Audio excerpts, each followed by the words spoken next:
It's time for Downtown Local, our chance to take a look at stories from one of LA's coolest neighborhoods. Hi everyone, I'm Mo On Medina with you here on Digital 4.2, streaming over on NBCLA.com.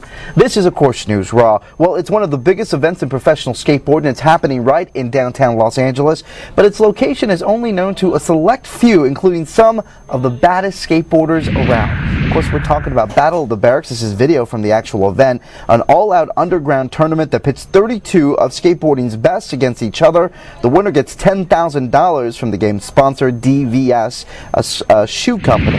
All right, I want to introduce you to one of the guys that actually won this thing. Mo Capaldi joins us in our news, and we'll talk a little bit more about it. Mike, thanks so much for joining us. We appreciate it. Yeah, no problem, man. Now, you actually won this thing the first time around, and you're in it to win it this time, right? Which is the third time.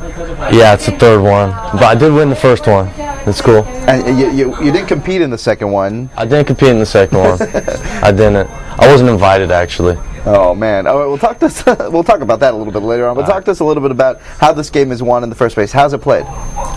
Basically, it's like horse for basketball, and it's like skate for skateboarding. So skate, I do a kickflip.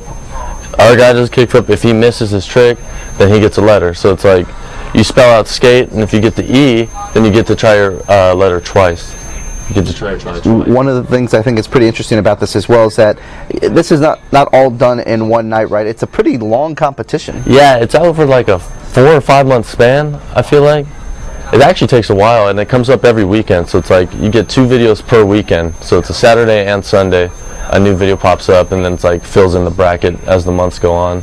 That's pretty cool. I know that you win the $10,000 if you win this thing, but is it about bragging rights, or why do you guys do this? Is it mostly fun? I mean, I want to say it's about bragging rights. It's more of just like all the kids watch it. All the kids love this competition, and it's more just like great exposure for you. The 10 grand is cool and it's a bonus, but the Barracks doesn't even like to advertise that. They like to just keep it more just skate, just for skateboarding instead of concentrating on some money, you know. And you mentioned that, you know, the fact that it takes this amount of time, this 4 months to do, because they record all these things with video, right, and they put it on the website. Yeah, they record it. Sometimes we'll record it like weeks before we actually like put it on the website. So we'll record it and then just throw it on the website, and then I don't know, they spread it out. They have like a whole strategy of when to do it and stuff like that. I'm not really involved with that, but that's what they do.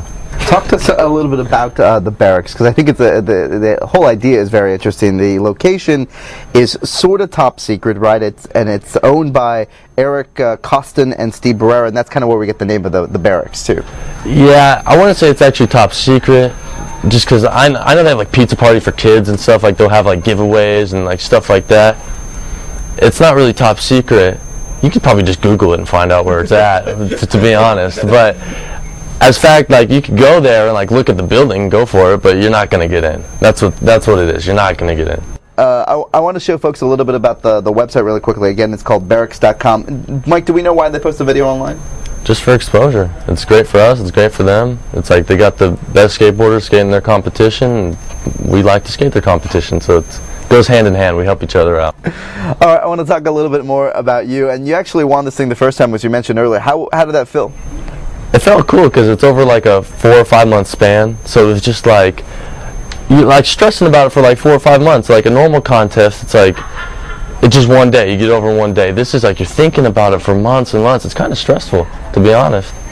I know that skating runs in your family. You have an older brother who was a skater as well, a skateboarder, and he was a guy who actually suffered and beat bone cancer, right? How did that affect you?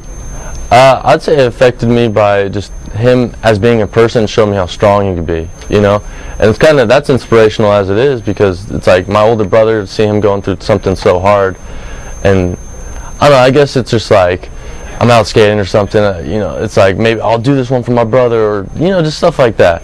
You know, I just try to think of him a lot and try to, I don't know, you know, things could be worse if things are not going my way. You know, yeah, try to think of my brother. I guess it would put a lot of things into perspective. Yeah. Well, speaking of putting things into perspective, let's go back and talk a little bit about the competition again, because you're competing, as we mentioned, in it for the second time, but it's the third time this competition has taken place. But you are competing with an injury. Tell us about that. Yeah, I actually hurt myself, and I didn't skate for like 3 weeks, and I played the contest, and then I actually won the first round. I didn't skate for 3 weeks, and then about 2 days later, I actually re-hurt my ankle. I haven't skated in 3 months now. I hurt my ankle. But, you know, I'm like right back on recovery. I'm like really close to playing again. I think they even might have, actually I'm not even allowed to say that. They might have pushed it back though, just for me, just a little bit. But yeah, I'm ready to skate it again in a couple weeks. All right, so Battle of the Barracks, the second phase takes place in a couple of weeks, and we should know the winner by when, the end of October-ish? Is that about right? Am I doing my math right? I don't even know when it's at, but sure, yeah, around then. All right, thebarracks.com is where to find out more and certainly find out who wins at the end of it. Mike, thanks so much for joining us. We certainly appreciate it. No problem, man. All Thanks right, for having me. Downtown Local. Thanks so much.